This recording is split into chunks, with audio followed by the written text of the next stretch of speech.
You want your grill to last 10 years instead of 1? Watch this video.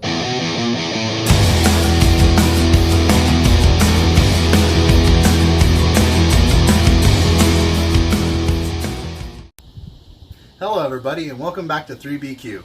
Today we're going to do one of the most important steps for our barbecue grill, and that's seasoning. It's a very important step, but it's actually really simple to do.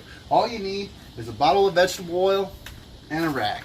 And we'll get started right now. What I'm going to do is I'm just going to take the vegetable oil and I'm going to just spray the inside of our grill, and then I'm going to take this cotton rag and wipe off all the excess. Now, I know what some of you are thinking. The last time we did a video, what we did was we did rust removal. Well, as you can see, we got some rust.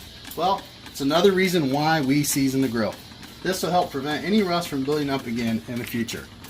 There's a couple schools of thoughts on this with what kind of oil to use and how much you really need to put on. Some people use a low combustion or a low smoke oil that has a low heat point, and they'll take it up and get it past that heat point. But really all you need to do is you need the fats to polymerize. And what we're going to do on this grill is I'm just going to take it to about 400 degrees for a couple hours, and we'll do this a couple times. Now don't worry about getting a little oil overspray on the outside. You may have a new smoker fresh out the box or from the factory. What you're going to want to do first is a pre-burn. Make sure you remove all packaging inserts, place your grates back inside, take it to 350 degrees or above for a couple hours. This will burn off all the contaminants from the manufacturing process. Once it cools back down, start this seasoning process. Make sure you cover the whole inside of the grill, every nook and cranny. What we've done is completely cover the inside of our cooking chamber and our firebox with oil. Now what we want to do is move to the outside. We want to cover the whole outside with oil because this will also help prevent rust.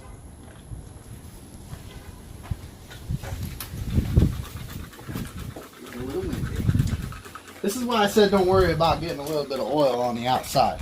Some people, they use WD-40 for this. You can use a can of spray-on canola oil or any kind of oil that you want. It's your grill, your pit, you do what you want. And we're back. We've completely covered the whole grill with oil. Now what we're going to do, we're going to start a fire. You keep the fire going in here at about 400 degrees for a couple hours. Let the grill cool down overnight, come back tomorrow and repeat the whole process.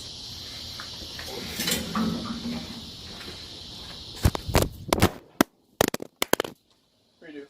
Set it up.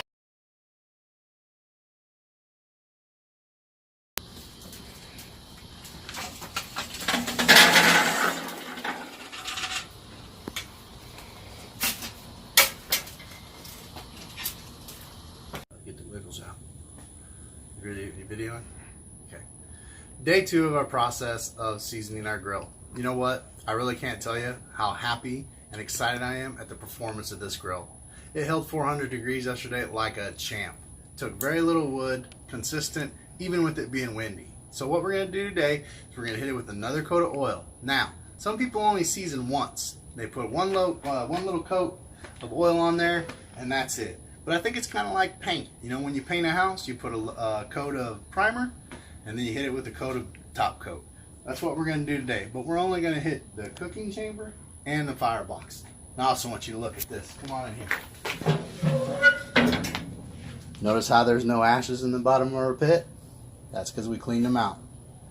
Make sure you take that step, clean the ashes out every day after they cool.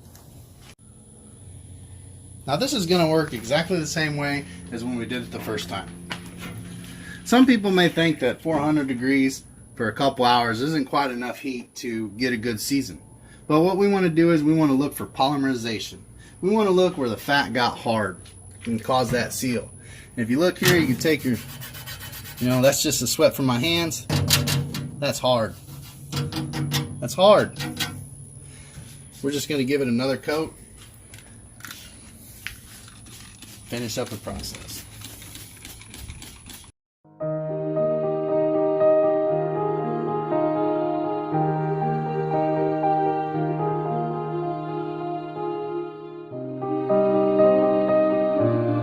Here we are a few days after we completed our seasoning.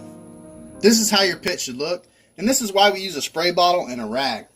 It almost looks like we powder coated it. And don't pay any mind to the shiny spots on the grate. That's just leftover fat from our lollipop chicken. That's another video. Can you use a spray can and nonstick canola oil for this? You sure can if you don't mind propellants and chemicals being cooked into your pit. Plus, I like a smooth finish with little to no runs and or puddles. The most important ingredient in barbecue is patience. So take the time, season your pit right. We really hope you enjoyed this video. Please leave your questions in the comments below. And don't forget to like and subscribe to our channel. Also, stay tuned for our next video where we show you how to test your pit to get the best results.